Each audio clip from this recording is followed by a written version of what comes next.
Panzakabenitani ou encore le Badouinia fugeiiformis, ce bois précieux porte bonheur et en voie d'extinction.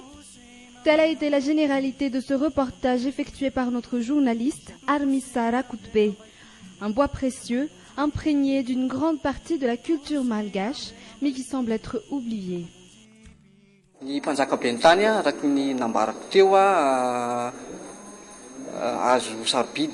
Le Panzakabenitani est un bois précieux, un bois qui a son asne, mais personne n'a jamais vraiment interdit son exploitation illicite.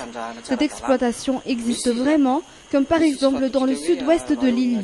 C'est justement pour ces raisons et pour le faire connaître également que j'ai choisi le Panzakabenitani comme sujet de reportage.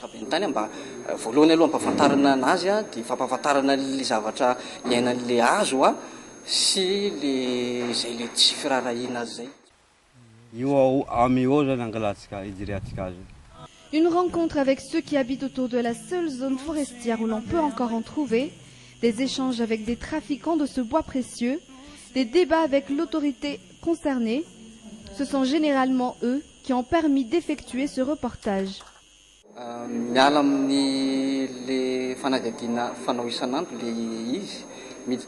Ce reportage sort de ce que l'on a l'habitude de faire chaque jour. L'on va plus dans le vif du sujet et j'essaie en fait de faire en sorte que ce soit une révélation que l'on a toujours ignorée. Cela m'a pris une semaine. Vous constaterez qu'au rythme quotidien, cela aurait été impossible. Ce reportage représente la dernière étape du concours initié par Friedrich Ebert Stiftung, un concours fait spécialement pour renforcer la capacité des journalistes malgaches en exercice de leurs fonctions.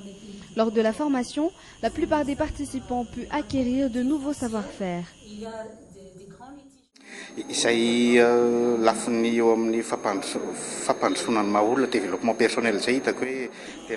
Le développement personnel, tel a été le plus grand atout de cette formation. Chacun a sa propre technique, que ce soit sur terrain ou dans les livres, ou encore dans d'autres domaines. Mais le fait de vraiment se connaître soi-même aide vraiment dans le domaine du journalisme. L'on devient un journaliste complet, prêt à aller de l'avant.